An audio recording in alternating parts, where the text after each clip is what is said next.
President Trump is getting set to meet with Xi Jinping in Beijing next week. And such respect for China, the job you've done. Fundamentally, because I don't think that the Chinese are very serious about negotiating on AI safety. You're a great leader. I say it to everybody. You're a great leader. He needs China's help. Would the US defend Taiwan if it came to it? I don't want to say. President Trump begins the second day of a historic two-day summit. We've had a fantastic relationship, fantastic future together. Donald Trump, for his part, wants a big signature trade deal, something he can sell. And they're here today to pay respects to you and to China.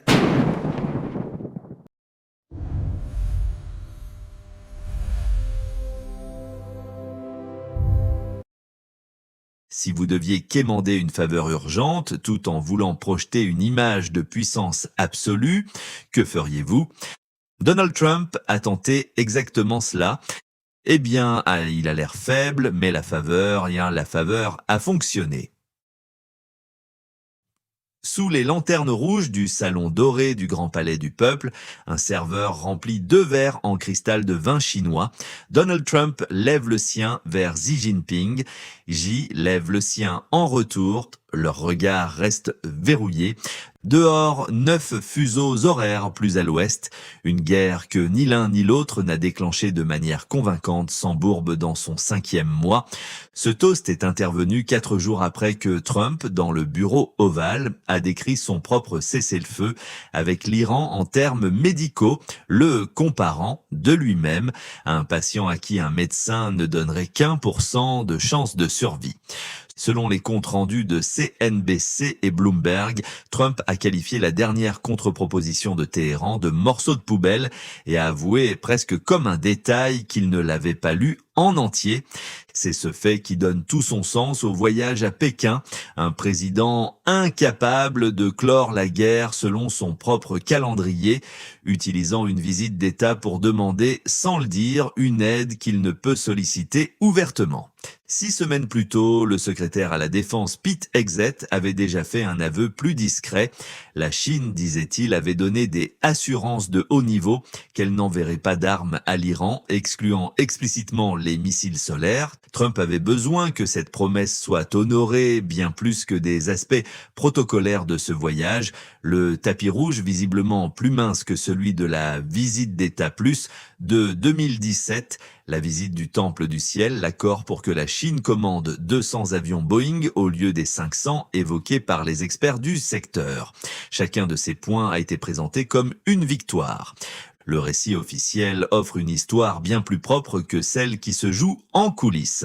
2 nations aux histoires entrelacées depuis 3 siècles. Un président américain honorant cette amitié lors d'un banquet d'État, invoquant les impressions des textes de Confucius par Benjamin Franklin et le financement par Theodore Roosevelt de l'alma mater de Xi Jinping, l'université Tsinghua.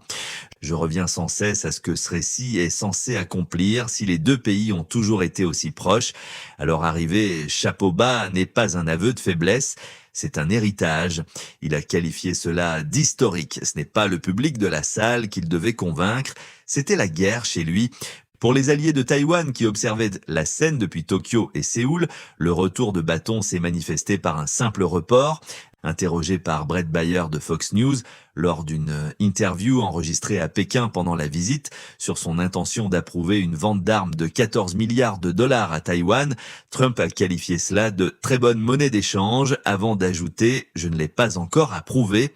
Les analystes ont souligné qu'avec des ressources militaires américaines toujours détournées vers le Moyen-Orient au détriment du Pacifique, Xi avait moins de raisons que d'habitude de fléchir sur Taïwan et toutes les raisons de laisser l'hésitation de Trump sonner comme une confirmation.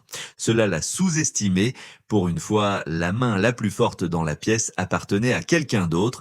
Trump est revenu à Washington en qualifiant le voyage de succès, le genre de mot qui ne coûte rien et ne résout rien.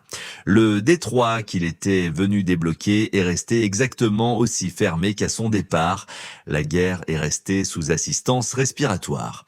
Et quelque part à Pékin, une décision de 14 milliards de dollars est restée exactement là où il l'avait laissée, non signée, non datée, toujours sienne, jusqu'à ce que la retenir cesse d'être utile comme moyen de pression.